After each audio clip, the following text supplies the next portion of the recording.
Our coverage continues from Indianapolis, a place where Iowa played for the Big Ten championship a season ago.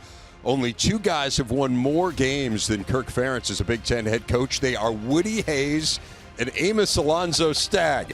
Entering year 26 in Iowa City, no signs of slowing down. 8 straight full seasons with at least 8 wins. Alabama, Clemson, Georgia, Ohio State, the only other schools that can make that claim. Back with Gerry Dinardo, Howard Griffith, and the aforementioned Kirk Ferentz. I feel like the three of us have done this. 4 of us. Once or twice. Once or twice. Yeah. It's great to be with you every year, Kirk, and really appreciate everything that you've done for the Big Ten Network. I want to ask you, this is a unique question that you may not get at all elsewhere today. And so I just felt like maybe I should be the one person to ask it. You're that kind of guy. Yeah. There's no question about it. I want to ask you a little bit about your offense and the hiring of Tim Lester and what you've kind of seen in the spring from that unit that has gotten a lot of attention here in recent years. Yeah, first of all, Tim's outstanding. He's just a tremendous person, first and foremost. He's got a great background offensively and also as a head coach. So a lot of things to really like about him. Most importantly, joined us early February. Has really transitioned well. The coaches have all, I think, really taken to him. He's very interactive with the coaches and wants their opinions on everything. And then most importantly, the players have really been drawn to him as well. He's got a good enthusiasm to him. Good expertise for his area of responsibility, and the players sense that and really have gone, very much towards him. There were struggles offensively a year ago, but a lot of them were due to injuries. And so I do want to ask you about 2 marquee guys. I mean, Cade McNamara and Luke Lachey, these are 2 headlining players in this league that you essentially didn't have last year. What can you tell us about where each one of them is physically heading into this year? Yeah, I think if you look back to last year, we'd all agree probably our 3 top offensive players are the 2 you mentioned, and Eric Hall, who got drafted by Cincinnati. So, we lost all 3 of those guys, and kind of like the New York Jets, things didn't look quite the same after that. The good news is, Cade's fully healthy right now. Luke's fully healthy and doing very well. And then bigger picture, I think for the first time in a couple of years right now, we're going to be a little bit more like we want to be. Our vision is up front, and everything starts up there. And then, if you factor a good, consistent quarterback plan with that, if we can get those 2 components together, I think we'll have a chance to be a good offensive football team. Coach, I have this opinion, and it's really based on watching you practice every summer on the bus tour, that with all the changes going on in college football, at the end of the day, I still think we have a bunch of great young people playing this game. Your observation since your first year as a head coach to now, how much has it changed with the players? How have the players changed? I think that's the most important point, Jerry, and you're spot on that. The great thing about what we get to do is work with really good people, whether it's the players, the coaches. Support staffs are way bigger than they were 20 years ago, but that's the fun of what we do. And I don't think they've ever come any better. And I'll cherry pick an easy one. Jay Higgins. I mean, you talk about in this world of college football, he sat behind Jack Campbell 2 years. Jay was smart enough to know this guy's pretty good, and he didn't complain about it. He learned, and he had a great attitude, made unbelievable contributions on special teams. When he was in there, he played well. And in this day and age, to do that was – and then so when he got his chance last year, I'm not surprised he played. He played at a level way higher than anybody would have predicted. But he's a great leader, just a great young man. And stories like that need to be told, I think, as much as, guys jumping here and there. He's kind of the opposite, but just a fantastic young person, and that's the fun of this stuff. But even with NIL, even with if we start paying them, even if they become employees, aren't they still going to be the great young people? I think so. Okay. Yeah. And that's fun part about football. They can handle it. Yeah, football's not for everybody, and the people who are drawn to it, to me, are special people. And yeah, it's kind of been our focus has been more inward than outward, just trying to build the best team we can internally. And it's easier when you got guys like Jay or Jack Campbell before him. You get the right kind of guys, you got a chance. Yeah. Coach, I know that each week is important. You take 1 week at a time. But because the college football playoffs are out there and the 12-team playoffs, does that change at all the way you utilize players earlier in the season, or how you have to divvy up reps to try to make sure that not only you're winning your games, but you're also prepared to go into that 12-team playoff? You know, I'll answer 40-some years ago, my wife looked at me and goes, we're kind of new in this whole thing. She goes, it seems like if you guys win, everything's good.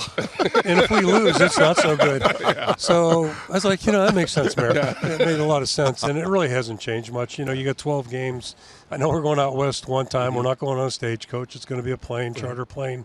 So it's not back-breaking work. And we'll travel out there. It's going to be a tough competitive game. Mm-hmm. And I think you just have to look at each game that way. And I know from where we sit, we've got to be ready each and every week to be at our best. We don't have there's no strategy. It's all we got this week, and then we'll figure next week out next week. Will travel change at all? Will you go maybe a day early or in the morning as opposed to maybe in the evening on a Friday? We had some discussion when I was in the NFL. We did it both ways. I'm not sure there is a good answer. I think we're going to go. We're playing Friday, so we're going to go Thursday. We'll still practice in the morning, travel that probably late afternoon, get there early evening. And then just try to make it as much like a normal game routine as possible and see what happens. Yeah.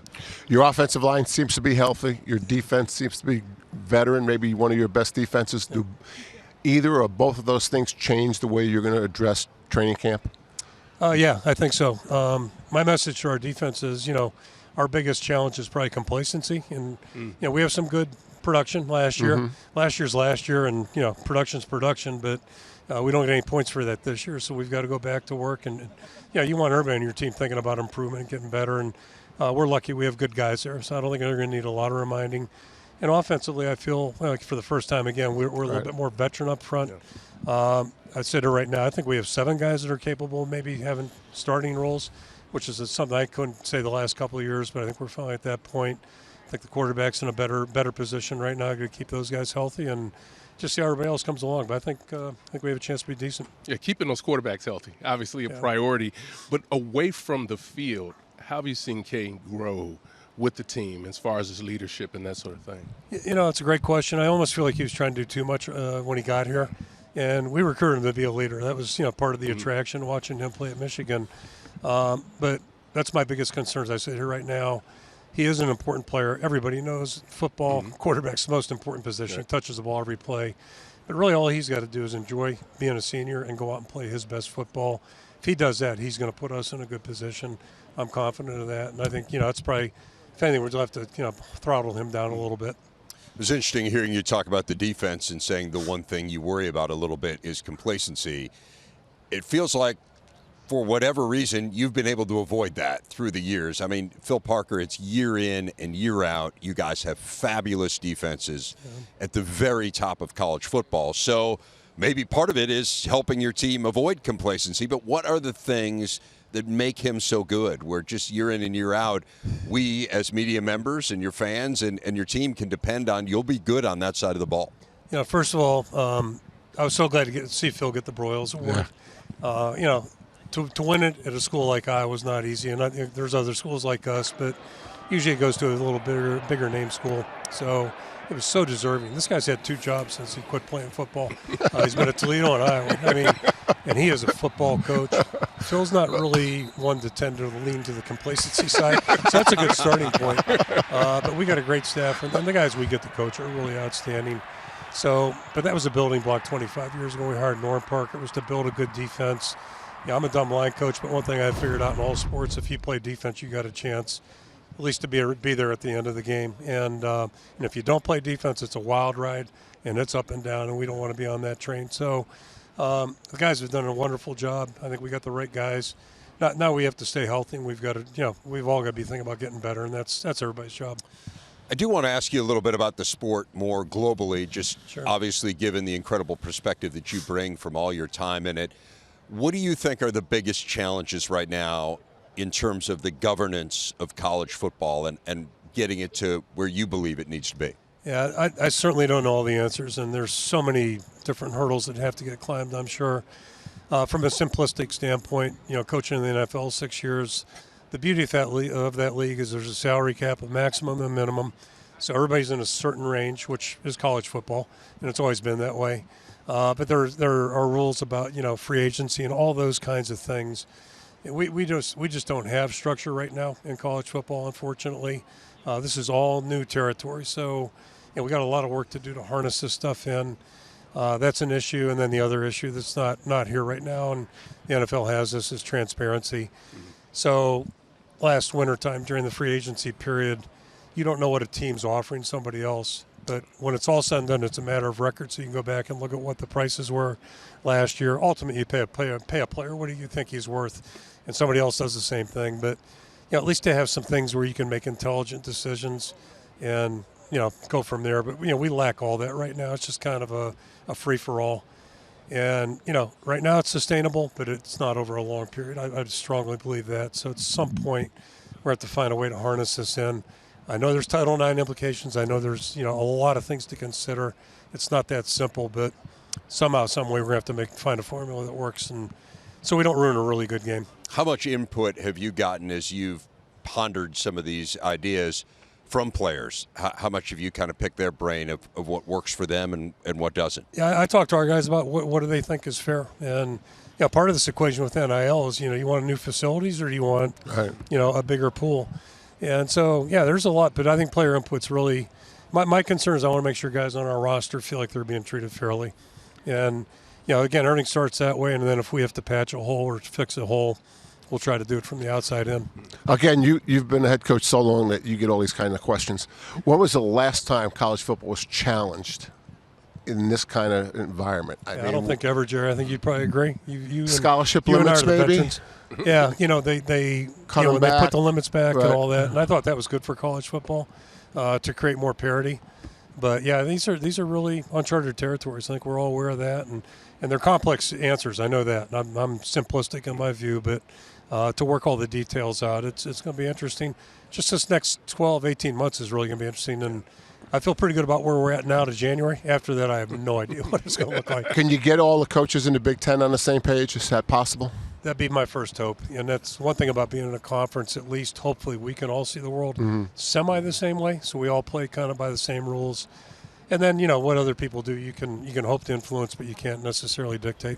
How about one of the things that seems to be really exciting from a coaching standpoint is you guys will have tablets and you'll be able to communicate with the players. How does that change things?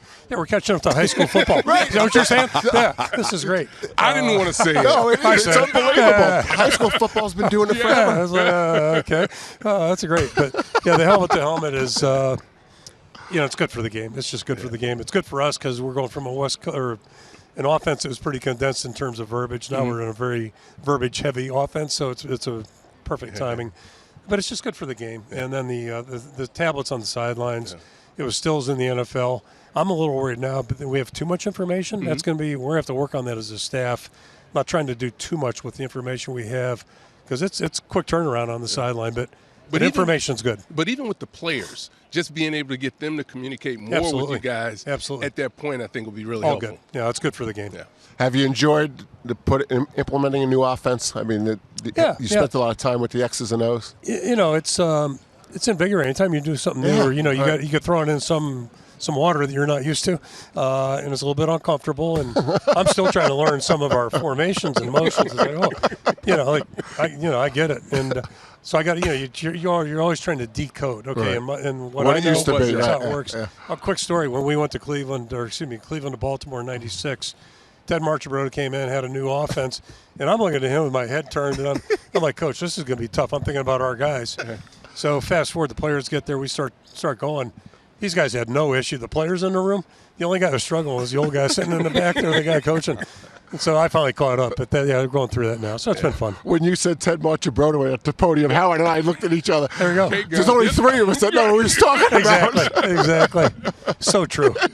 Howard, you're in that group too? Yeah. Come on. The K-Gun. I remember it well. Yeah, there you go. It was unbelievable. Exactly right. Coach, really great to visit with you as always. Thank you so much for your time, and we look forward to watching the Hawkeyes this year. Should be an exciting season. Look forward to seeing you guys in Iowa City next month. Appreciate it, guys. Thank you. Thanks, Coach. Thanks, Coach.